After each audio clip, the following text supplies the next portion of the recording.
It's an honor to be here. I first want to start by thanking both John Kennedy and Professor Hattendorf for inviting me to present today, and definitely an honor. And I guess I can tell people from now on I lectured at the War College, which I guess is as high a commendation as you can get in life. So, all right.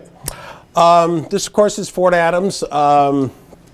That picture was taken about 1936. It's one of my favorite views of the fort. It just sort of captures it at its heyday, so to speak. Very beautiful. We'll get into some of the finer details later. One thing I do want to point out is, as I was preparing this presentation, I realized that I have about 3 hours of material to cram into 40 minutes. So if it looks like I'm sort of breezing along, that's exactly what I'm doing. Also, my voice is about 50% of what I'd like it to be, so hopefully I can make it through the hour. We'll find out, but I'm tough. Okay, the book.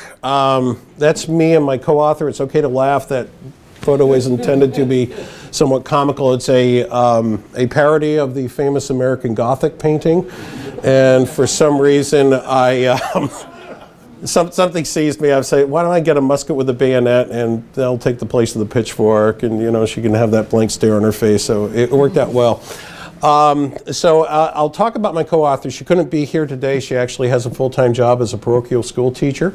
But she wrote a book called Life and Death at Fort Adams. That's available at the Fort Adams gift shop if you want to get a copy. It's about mostly mysterious deaths at the fort over the years. Also focuses a little more on the domestic side of the fort's life. So definitely covers some material I won't be getting into today. So I do recommend you check that out when you get a chance. So she had written that book and she got it published through History Press, and then she says, well, I'm looking for an idea for another book. And I said, well, a few years ago I wrote an online history of Fort Adams, and I've been thinking about turning that into a book, so how about we collaborate? So what I did was I essentially gave her my online history. She took that, ran with it, did a little research on her own, and added some things and made some things sound a little more appealing. I tend to, in my writing style, be sort of a just the facts kind of person. She likes to be a little more dramatic, so it worked out well. So a book was born. So this was published in June of 14, and it's kind of cool being a published author. So that's the story behind that. Okay, defending Newport. This picture was made by the French during their occupation of Newport in the 1780 to 1781. Basically, you can see they lined up their ships of the line so that they have a crossfire. Also notice Breton Point there, where the first fortification on that point was located. That was originally built in 1776 by some patriots because there were some ships near the harbor they didn't like, so they built that little earthwork overnight and were able to fire on the British ships and scare them away. Of course, the British came back and forth later in 1776 and occupied Newport from December of 76 to November of 1779. This is from the Blaskowitz map of Newport that was highly detailed, made in 1777. And this was the primary fort for Newport for many years, from when it was originally built in 1702 and till when the Army withdrew the garrison in 1836. And you'll notice it had a number of names. Originally it was named Fort Anne after Queen Anne of England. Then she died and King George became king, and then they had 3 King Georges in a row, so they didn't have to change the name for a while. Then when the Patriots took it over at the early days of the Revolution, they named it Fort Liberty, and then the British occupied Newport, renamed it Fort George. And then after the Revolution, they decided to name it Fort Washington. Then somebody said, no, we want the name Fort Washington for a fort down in Maryland. So then they decided on Fort Walcott, and that was named after Oliver Walcott, who was a governor of Connecticut. So I find it ironic you have a fort in Rhode Island named after somebody from Connecticut. But so that's the story there. That fort mounted about 36 guns, and like I said, the Army withdrew the garrison in 1836. They eventually gave the island and the property to the Navy, and that, of course, was the site of the Naval Torpedo Station from 1869 to 1950. And okay, a gentleman named Louis Toussard. So it's after the American Revolution. In the 1790s, the Army decided, or actually the government decided, well, we need to develop a fortification plan. They certainly had a few permanent forts left in the country after the American Revolution. You know, you had Castle, what do they call that? Fort Independence up in Boston. There was a fort on that location. There were also forts in the New York City area. But they realized they need to have a formal fortification system. So these forts that were developed in the 1790s were known as first system forts. Louis Toussard had an interesting history. He was a French army officer, came over to fight with the Americans during the American Revolution. He actually was a volunteer with the Continental Army at the Battle of Rhode Island, where he was wounded in action and lost an arm. He was given a brevet as a lieutenant colonel in the Continental Army because of that. So after the war, we needed to build things. At this time, America did not have a school of engineering. That's why they developed West Point Military Academy originally. So the best source of engineers were French officers, because the French were the foremost military engineers of his day. So he winds up designing what would become Old Fort Adams that we have here. And basically a fairly irregular work. This actually fit within the parade ground of the current Fort Adams, and depending upon what sources you read, anywhere from 12 to 20 guns that fort mounted. Backing up, this shows the forts that were laid out in the 1790s around Newport. Of course, Fort Adams out in what was then called Brenton Point. The Dumpling Fort never had a formal name. That was a round tower. I'll show you a picture of that in a minute. Fort Walcott out in Goat Island. Fort Hamilton on Rose Island, that was never completed, but the Rose Island Lighthouse sits on one of the bastions of that fort. Fort Greene, which is where Battery Park is, up in the point section of Newport. And there was even a fort on Tonomy Hill. If you go up to Tonomy Hill, you can actually see some of the earthworks from that fortification that are still there. There's a nice picture of Fort Dumpling, a picturesque ruin, if you will. It was not destroyed until about 1903, when they built the batteries of Fort Wetherell out there. Okay, War of 1812. I must admit, I knew I was playing to a Navy audience, so I wanted to throw in some gratuitous naval history shots here. Of course, that's the Constitution defeating the Guerriere. There is a, and this is something maybe I could write another book about. Of course, the traditional narrative, you know, the British were harassing American ships and they were impressing American seamen, and there was the infamous incident of the Chesapeake and the Leopard. So you have the, or is it the Shannon? Now I'm in trouble now. But anyway, and then, of course, we stood up against that. We declared war on Britain and fought for our rights, and everything was fine. Well, the first commander of the first Fort Adams in 1799 was a gentleman named John Henry. He's a man of mysterious origins. From what I read, he was probably from Ireland.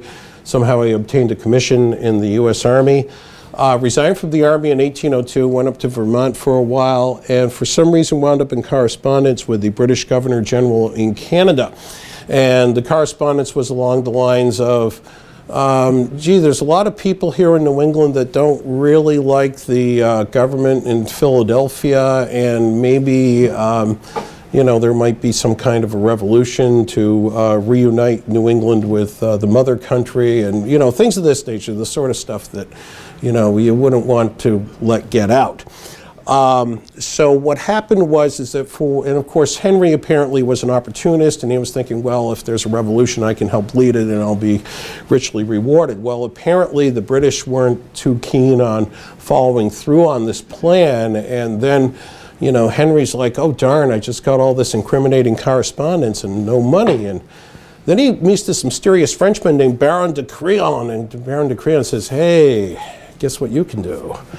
I can work a deal so you can sell that to President Madison, because he's looking for an excuse to declare war on Great Britain, and then we'll take the money, and I got this wonderful estate over in France, and then we'll be boon companions together, and we'll make a lot of money and, you know, drink wine for the rest of our lives, or whatever the deal was. So apparently Henry liked this, and he really did sell this correspondence to President Madison for $50,000. That was serious money back then.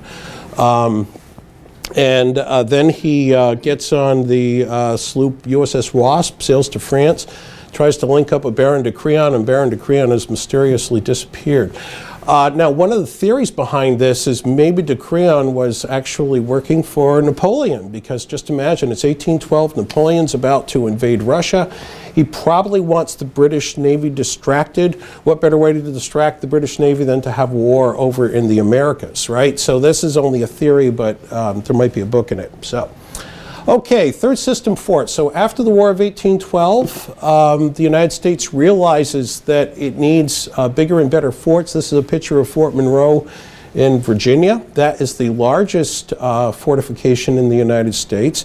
In land area, it's about 3 times as big as Fort Adams, but Fort Adams is the second largest. But Fort Adams also was designed to mount more guns. So they wanted to build a more permanent and more serious fortification system. And this was sort of inspired by the work of Marshal Vauban of France, who was around during the 1600s. So if you have a large budget and a great imagination, this is not a fanciful plan. This was really built. This is the city of Lille that's in northern France. You have the city that's surrounded by a wall, and you can see these hornworks they added on for additional protection. And over there you have the citadel. The walls around the city are now gone, but the citadel is still there, and in fact it's still a French army base. So we figured, well, we need to have the best, so we'll get French engineers to build something for us. So here's your French engineer. Simon Bernard. He attended the French École Polytechnique, which was the sort of the French equivalent of MIT, if you will, where he learned military engineering. He served in Napoleon's army, and I don't know that much about it, but he was involved when the siege of Torgau. Now, from what I've been able to figure out, this was a rearguard action when Napoleon's army was retreating from Russia in 1813. So I guess he basically said, okay, I want you guys to, fortify the city and buy me some time while I try to make it back to Paris. And of course, that culminated in the Battle of Leipzig. All I've heard about the siege is that it was a terrible siege and it lasted for 3 months. So this undoubtedly made an impression on Mr. Bernard, and I guess when the United States was looking for an engineer, and at this time it was 1819, Napoleon of course was deposed in 1815. So what do you do when you're 50 years old and unemployed? That's right, you become a consultant. So So Mr. Bernard comes over to the United States. They gave him the rank and pay of a brigadier general in the U.S. Army, much to the chagrin of the American officers. So he gets to work, and he designs what became Fort Adams. As far as I know, this is the original plan for Fort Adams. It's very similar to the fort as built, except the west wall here, you'll notice it has a big indentation there, and the way it was built, the west wall just extends out to here. But that's the only major difference. Also, you'll notice these 2 land fronts are in even length, but the way the fort was built, they actually tilted it slightly this way because there's a natural ridge line they wanted to take advantage of. And there is a photograph from about the year, as I estimate, 1960. But this shows the land front of the fort very well. You'll notice that you had these little outer works. This was called the covered way. And then you get into this structure here, which is called the tenaille. That's a French innovation. Basically, you have you have cannons there and cannons there, and they create a crossfire protecting that approach to the fort. They also provide additional protection for the fort's walls. So this is, what's interesting about Fort Adams, if you took a fortification expert, showed them Fort Adams without telling them where it was built or when it was built, they would probably tell you this was a fort built in France around the 1700s, where it was actually built in the United States in the early 1800s. Because of course this was taken, I'm guessing, about the year 1960. Okay, what you can, couple of clues, you have the upstairs barracks there. Also, you notice that the barracks on top of the southeast wall is burned out, and the fire occurred in the year 1947, so that sort of gives us a ballpark there. And also that remains of the barracks was torn down about the year 1975. Okay, Joseph Totten. Bernard was the designer, but Joseph Totten was the engineer in charge of construction. They did the initial groundwork in 1824. Totten shows up in 1825. He personally oversaw the construction of the fort until 1838 when he became chief engineer of the U.S. Army. So most of what is Fort Adams today was built under his supervision. He was an 1805 graduate of the U.S. Military Academy. Served during the War of 1812. Actually, at one point, he got to blow up a fort. It was, I guess they realized they couldn't hold out against the British, so I'll just blow up the fort. Okay, so how many people can put that on their resume? And so he then became chief engineer of the Army, served in that capacity until his death in 1864. After 59 years of military service. This is before the Army had a retirement program, so, so a very accomplished gentleman. I could go on at length, but I don't have the time. Okay, so this is an interesting illustration. You see the outline of Fort Adams as built, and if you look very carefully, you can see the outline of the original Fort Adams on the parade ground, as well as these pencil marks where you see they're shifting the bastion there a little over to the viewer's left. So I think those pencil marks is like, okay, yeah, these are the changes I want to make. So I find that interesting, and probably made by Totten himself. This is Fort Adams' birth certificate. In the late 1800s, they were doing some I think they were, for some reason, they were doing some exploding around one of the quarters of the fort or something.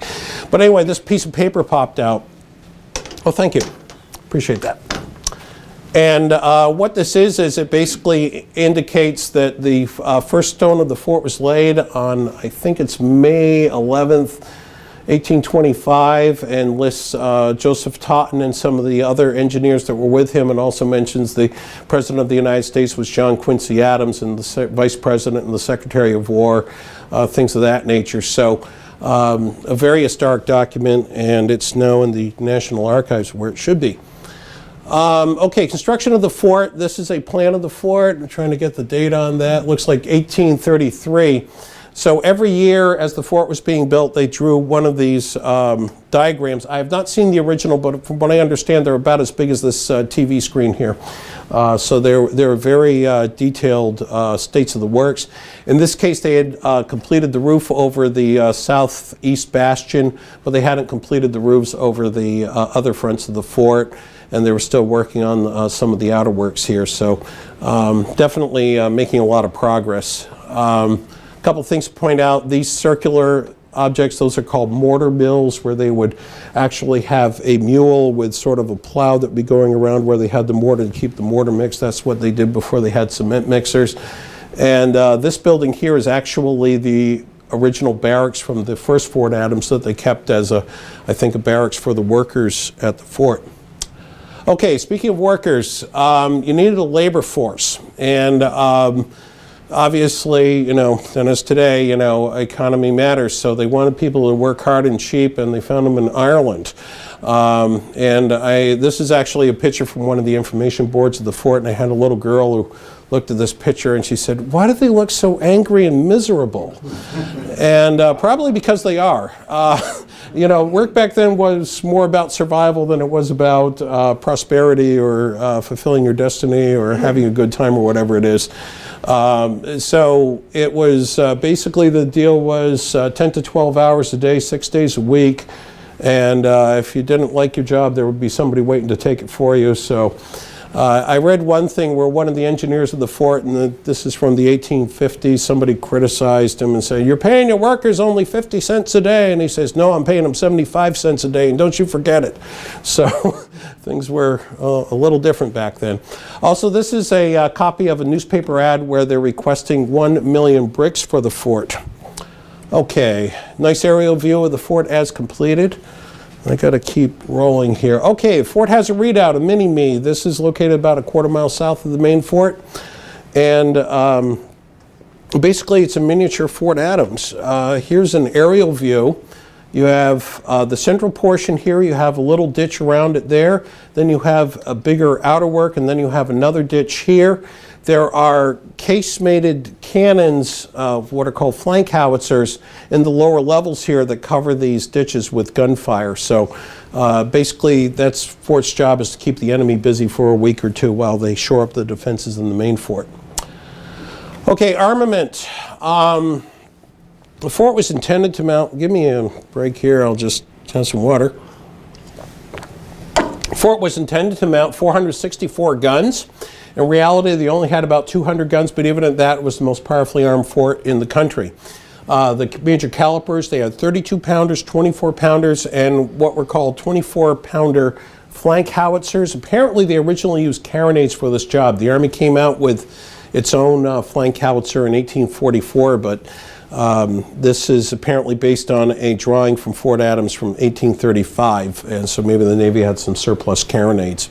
The purpose of the flank howitzers, those were anti-personnel weapons. They would fire a metal can filled with musket balls and work just like a giant shotgun, and that would cover the land fronts of the fort from infantry attack.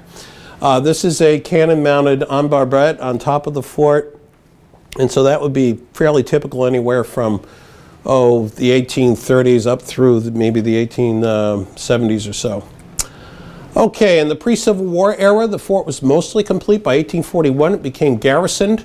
It was active during the Mexican War, where it was used as a mobilization center. We'll talk about that in a minute.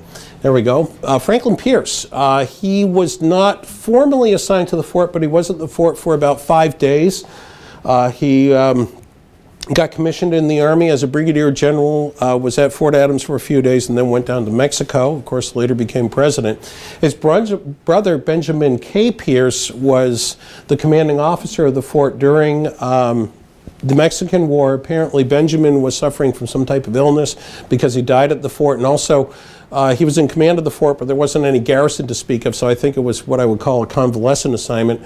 The fort was also used as the mobilization center for the 9th United States Infantry that was recruited from men in New England, and their commander was Truman Ransom, who was killed in action at Chapultepec. Ambrose Burnside, a lot could be said about him. I'll give you the very brief version. He was stationed at the fort 1848 to 1849, shortly after he got out of West Point. Also, again, 52 to 53. Leaves the Army in 1853. Starts the Burnside Repeating Rifle Company. Unfortunately for him, that was not financially successful. And I read something that said when he went bankrupt, he had to go as far as to sell his uniform and his sword. So that's very sad. He wound up getting in touch with his old Army buddy, George B. McClellan, who at that time was treasurer of the Illinois Central Railroad, and the general counsel of Illinois Central Railroad was Abraham Lincoln, yeah. So he was pretty well connected. So he wound up working as an engineer in terms of building bridges and whatnot for the railroad. And that kept him busy until the Civil War broke out. He then got a commission as a colonel of the 1st Rhode Island Regiment. In August of '61, he became a brigadier general. I think about April of '62, he became a major general.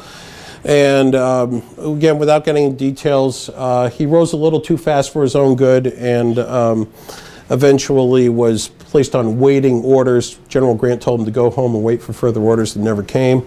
He then got out of the Army, spent 3 years as governor of Rhode Island, and then was a United States senator. Okay, John B. Magruder, very flamboyant personality, commanded the fort 1857 to 59. He is said to have, well, number one, he was a Southerner, so a lot of Southern hospitality. He had fort days where the public were welcome to come out to the fort and enjoy its, hospitality. Also, it said he used the Dumpling Tower in Jamestown for target practice. And yes, and during the Civil War, there was a report that he had been shot by a jealous husband, and the Newport Daily News says anyone familiar with General Magruder's reputation will not be surprised at this report. So it wasn't true, but anyway, so not a boring guy. Okay, Civil War. This is a print by J.P. Newell. What happened, of course, war breaks out. At the start of the Civil War, Fort Adams was on caretaking status. The Naval Academy, they were fearful the Confederates would take over Maryland, so they put all the cadets, as they were called back then, on the USS Constitution. Towed her up here. There's the boat that towed her. And they set up the Naval Academy in Fort Adams. And it was there from May to September of 1861. And then I guess they realized having a big fort with all the tunnels and whatnot, it was not conducive to military discipline, so they moved into the Atlantic House Hotel in town in Newport. So that's a picture of the Atlantic House. A few of the noteworthy individuals who attended the Naval Academy, of course our hero Stephen B. Luce was there as an instructor. You also had future Captain Gridley of the Olympia, and Captain of the Maine and later Admiral Sigsbee. You had William T. Sampson, Winfield Scott Shiley, and Rob Lee Evans, who commanded the first leg of the Great White Fleet Round the World cruise. Professor, did I get them all, or did I miss a couple? Downstairs or the exhibit. Okay, all right. Oh, and also, yeah, I'll get to that. William McCarty Little, I should mention him too. As far as the Elks Home actually was built after the Atlantic House. So this was there. It burned down, I'm not sure, let's say around 1890, and that's when the Elks Home was built. So it was on that site, but a different building. Okay, picture of the fort, probably from the Civil War. I just want to draw your attention to the nice shot furnace. Unfortunately, that's no longer there. If you go to Fort Griswold in Groton, Connecticut, they have a very nice shot furnace if you want to see something like that. You also notice the cannons mounted on top of the fort. Okay, north lawn of the fort. They also had a few field pieces at the fort in addition to the guns mounted in the walls, so those would be mobile artillery if they needed them. Robert Anderson commanded Fort Sumter at the beginning of the Civil War. One of my favorite pieces of Fort Adams trivia, his opposite number was the Confederate General Beauregard. General Beauregard's first assignment out of West Point in 1838 was helping to build Fort Adams. Anderson's last assignment in the Army before he retired was as commanding officer of Fort Adams in 1863. He was only at the fort for about 3 weeks. Then he got retired from the Army. Wound up dying in Nice, France. So I guess if you're going to die, France is a good place to do it. So anyway, post-Civil War. I love this picture. You have, of course, the fort and all this glory, and you have this great dramatic shot of the gun crew there. That's the old Redoubt Jail near the main gate that's still there. So it was a pretty nice place to be. Thomas W. Sherman, local Newporter. The story goes that he walked all the way to Washington to meet with his congressman to get an appointment to West Point, graduated in the class of 1836, served in the Mexican War. During the Civil War, he was a brigadier general, wound up getting severely wounded in the Red River campaign down in Louisiana, lost his right leg. In fact, he was so severely wounded, the Newport Daily News published a 3-page obituary about him, thinking he was going to die, but he did not. So he was commanding officer of the fort from 1866 to 1869.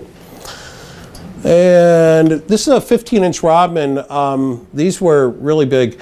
The cannon tube is 16 feet long, 4 feet in diameter at the back, of course 15-inch bore. Fires a cannonball weighing 450 pounds, so that was pretty much state-of-the-art for the Civil War and for about 30 years thereafter. So that's serious. That picture's taken at Fort Knox in Bucksport, Maine, by the way. Okay, in the west wall of the fort, they had 10-inch Rodmans that were similar, but of course smaller than the 15-inch Rodmans. Quarters 1, this was the commanding officer's quarters, built in 1876. It's a 3-story, about a 15-room mansion, not too shabby, used by President Eisenhower later on. We'll talk about him later. And then we have Officers' Row. These houses were built late 1870s, early 1880s. Still in use by senior officers at the Naval War College.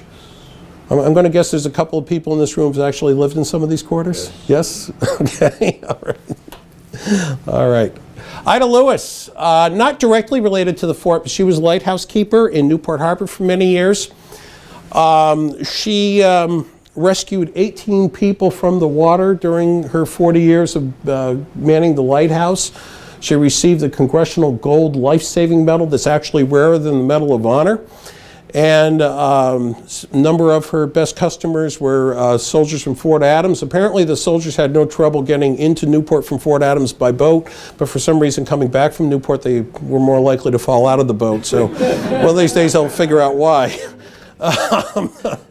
Stephen B. Luce, a very tangential connection to the fort because he was, obviously, well, we could do a whole series about him, of course, but one of his innovations was this war game in November of 1887. He had the North Atlantic Squadron sail up the East Passage, and then they had the guns at Fort Adams fire on the ships as if to simulate combat, so it provided training for both the Army and the Navy. And as far as I know, this is the first joint training exercise in the history of the U.S. Armed Forces. So that's pretty significant. And then they landed Marines up around Coddington Point and then attempted to take over the city. So it was just putting together a lot of elements in one operation. Okay, Spanish-American War. Commodore Dewey, of course. Next to him, I believe that's Captain Gridley, if you may fire when ready, Gridley. I doubt they had sailors standing on top of gun turrets in the middle of the battle, but it looks pretty dramatic, So.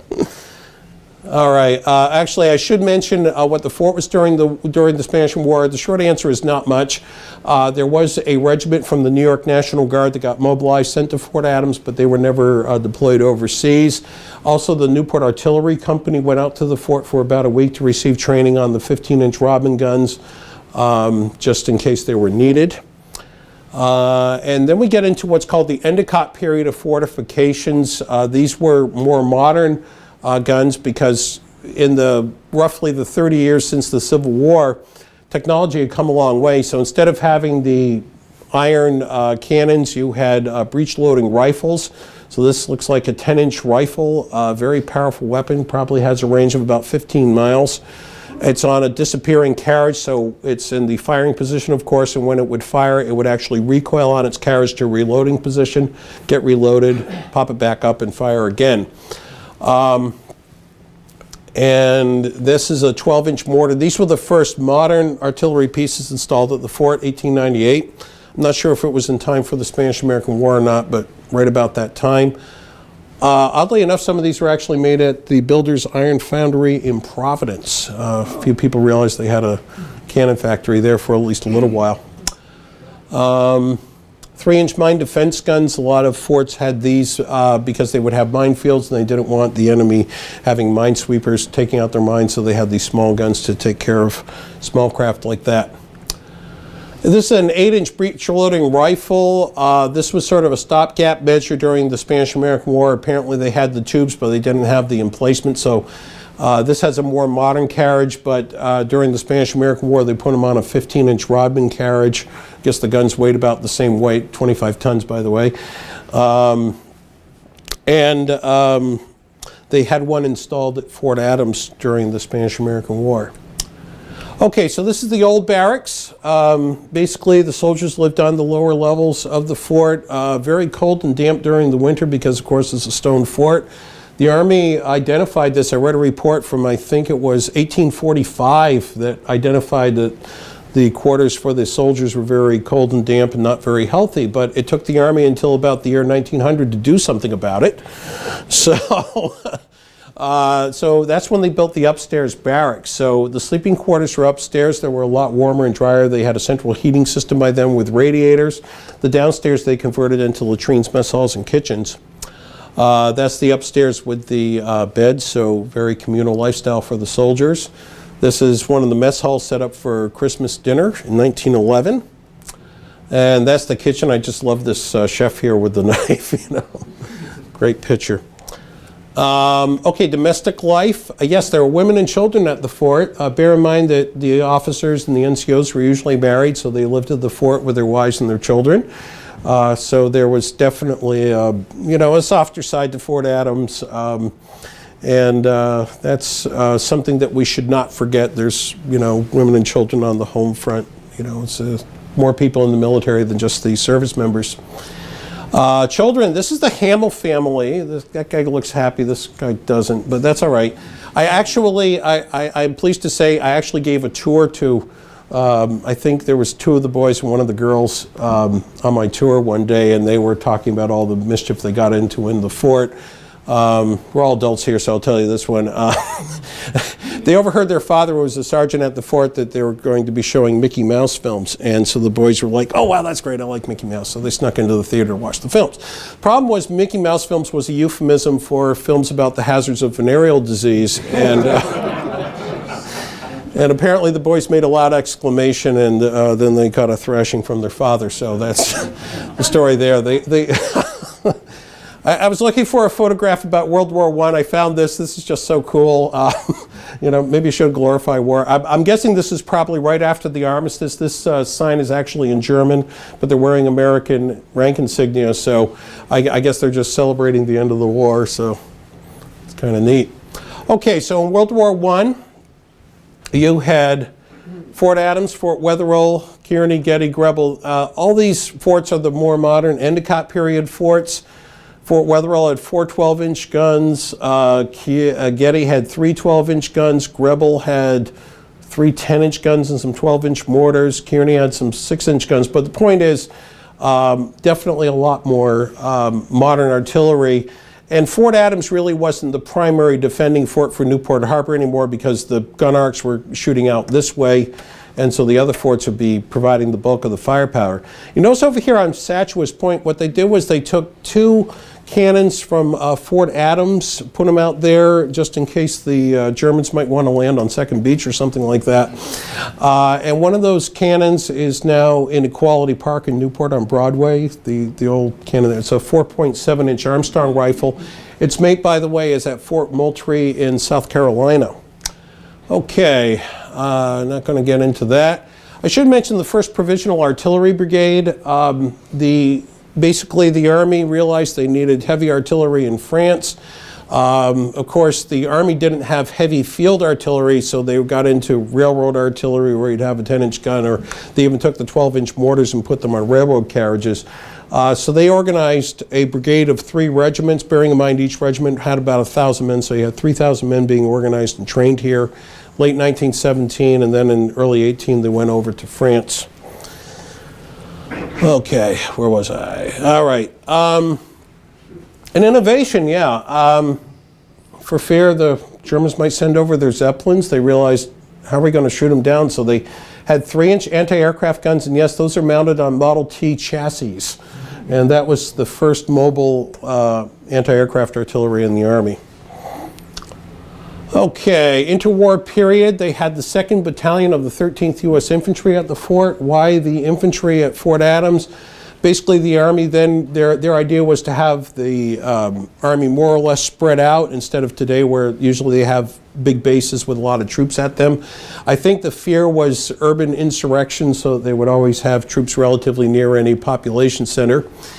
They took out most of the Endicott period batteries. By World War II, they only had 8 12-inch mortars and 3 3-inch anti-aircraft guns.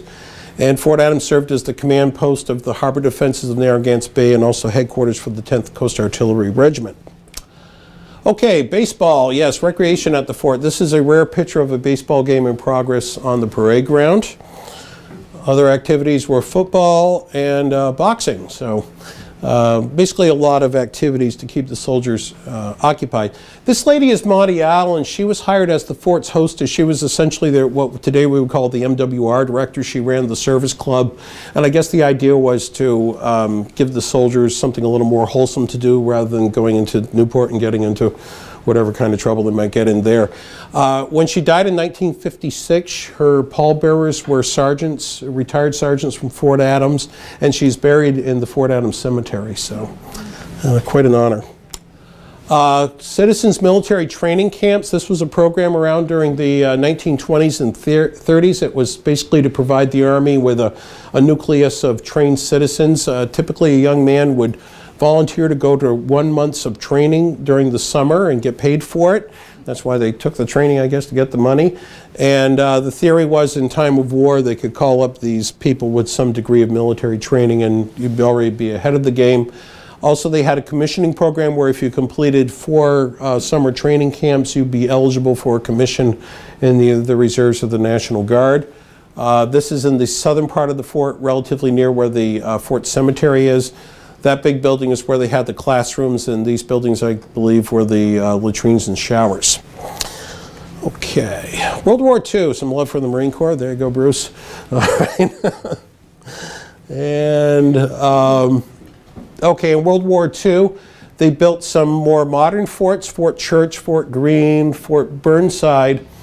Those were, Fort Church had 2 16-inch guns, Fort Greene had 2 16-inch guns, and another battery that they never got around to putting guns in because the war ended too quickly.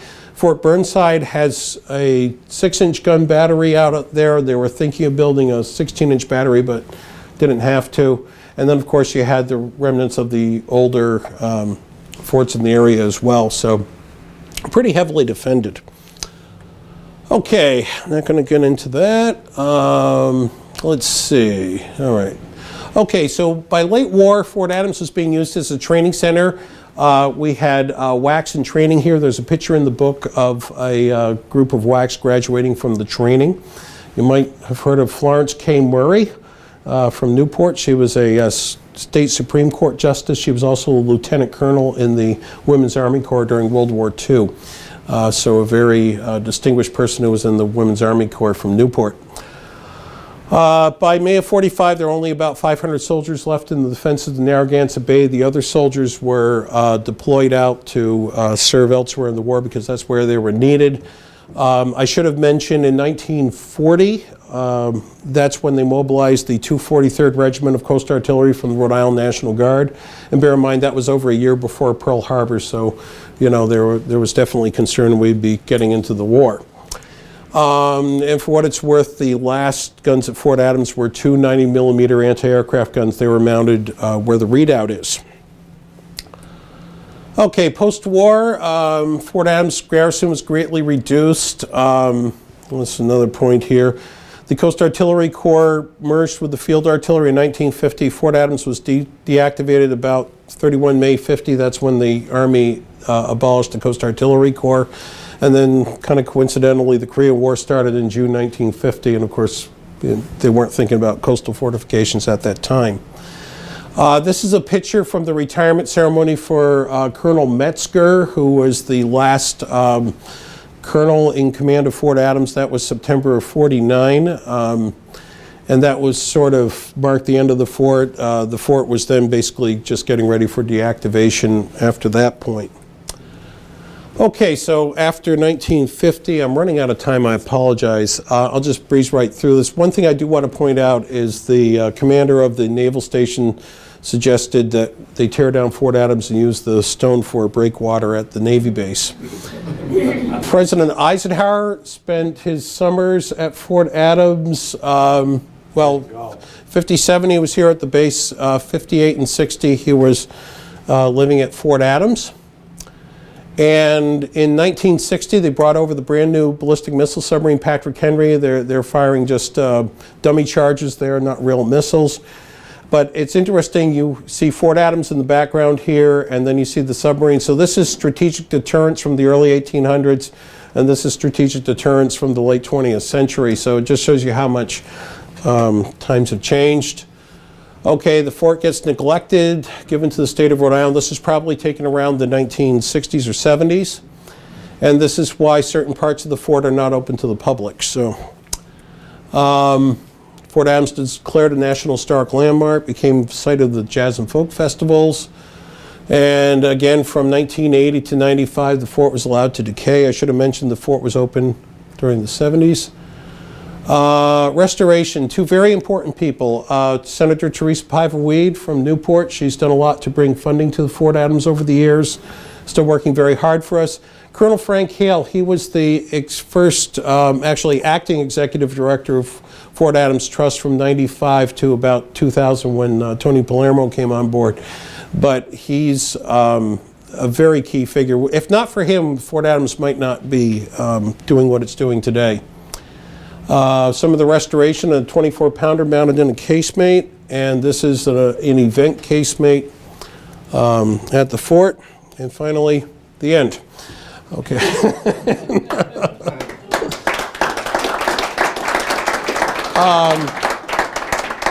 Before we get into questions and answer, I want to recognize Rick Nagel, Executive Director of Fort Adams Trust. I was asked to give you 5 minutes. Before you came. Yes. What's that? It's done. What was that? You want to do the Q&A first? Oh, he did it? Oh, I didn't know that. Okay, good. All right, so questions, please. What about the that battery that you forgot about over on Jamestown from the Revolution? Oh, Still there. yes, still there. Well, I couldn't cover everything. When I was thinking about my presentation, I realized I could do a lecture just about the social history of the fort that would take an hour. I could do a lecture about the fortifications and the engineering, and that would take another hour. And then I could do another lecture about the history of the fortifications in the area in their historical context. Well, I'd like to say also that we thank you for that super park Yes. where the battery was that you left to us. Mm-hmm. We have a recreation center that was the recreation center for the battery, and they gave that to us. So we're very grateful to the artillery. Oh, thank you. Appreciate that. Yes, sir. What made Newport so valuable in the 1840s? Okay, yes. Okay, a couple of things. Number one, it's a case of if you don't use Fort Adams as a naval base, an enemy might. So we are strategically located between Boston to the north and New York to the south. Also keep in mind that as late as the census of 1800, Newport was in the top 10 cities in the country in terms of population. Another feature of Newport was that it's the only harbor that can be entered with a southwest wind. And that's significant because you would have sou'wester storms that would be very devastating to ships. And if you're caught in one of those, if you're relatively near Newport, you can make it into Newport Harbor to relatively safety. So that was a consideration. But it's primarily that Newport's just a great place to have a naval base. And Stephen B. Luce recognized this. Yes? As a amphibious Navy sailor, I do want to point out that the first successful Navy-Army amphibious group were at Fort Wilmington, North Carolina, Yes. on their second venture. Okay, great. All right. Good. Yes, sir. Was there any POW detention activity there during World War Okay. You always miss something. Okay, there were POW camps, if you will, at Fort Getty in Jamestown and Fort Kearney in Saunderstown. And the book I recommend you read is Harbor Defense or Defenses of Narragansett Bay in World War II by Walter Schroeder. He gets into this.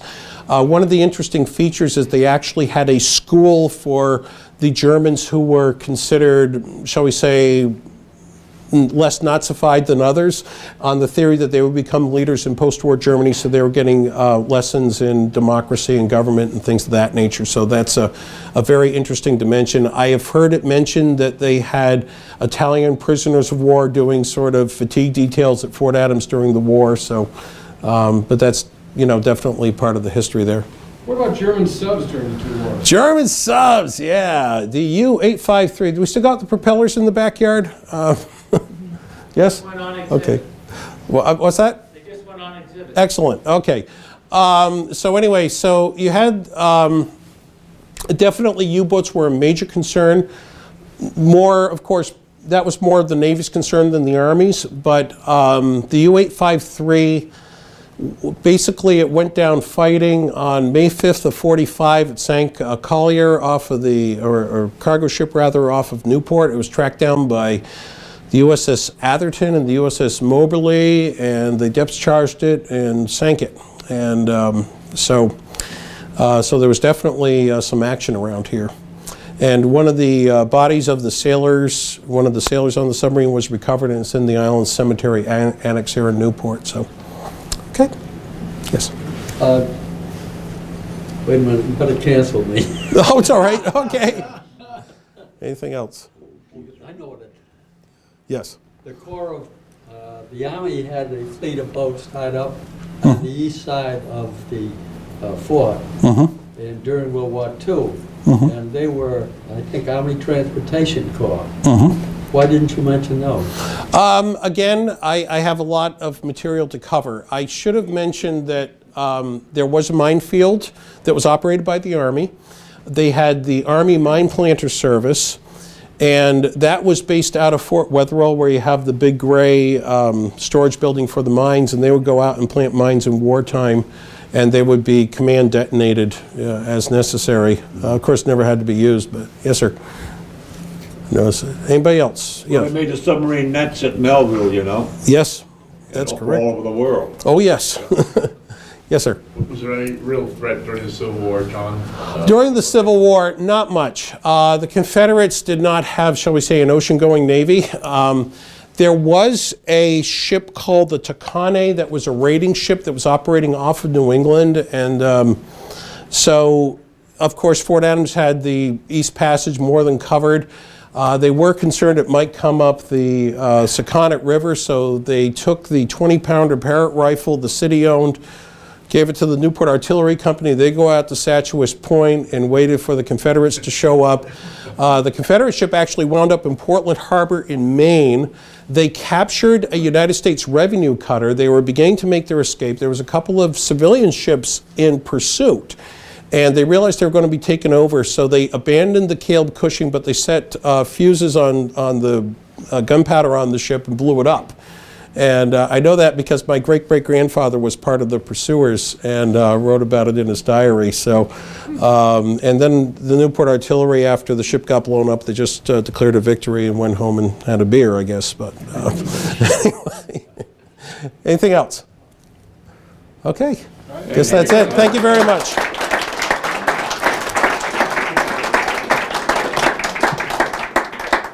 To answer your question about submarines, we have exhibit in this gallery behind me here on U-53, which was from the First World War, and then U-853, the Second World War. Okay. And as you walk back towards the War College, on that sidewalk that goes back toward Spruance, they've just now literally put the propellers in place off the U-853. We haven't even got our signage up yet. That's how recent. How far out was it? Oh, I should mention the books on sale at the gift shop. Okay. It's on sale down at the gift shop. Yes. One more thing. Yes, sir. In World War I, we had a German submarine, being real one, in action, Yes. come in the harbor Yep. and go over to Jamestown to visit one of his friends. Yes. His friend's family, he was then the school director for the Jamestown school, and it was really something. That you know that right in the middle of the war, he came in to visit. Yes, he visited Newport Harbor, and this is while America was still neutral, and it was basically to make the point, well, the United States, we have submarines that can come over to your coast and do some harm if we choose to, so, yeah. Next week on Thursday, we'll be on John Adams. So look forward to seeing you here. Thank you for coming.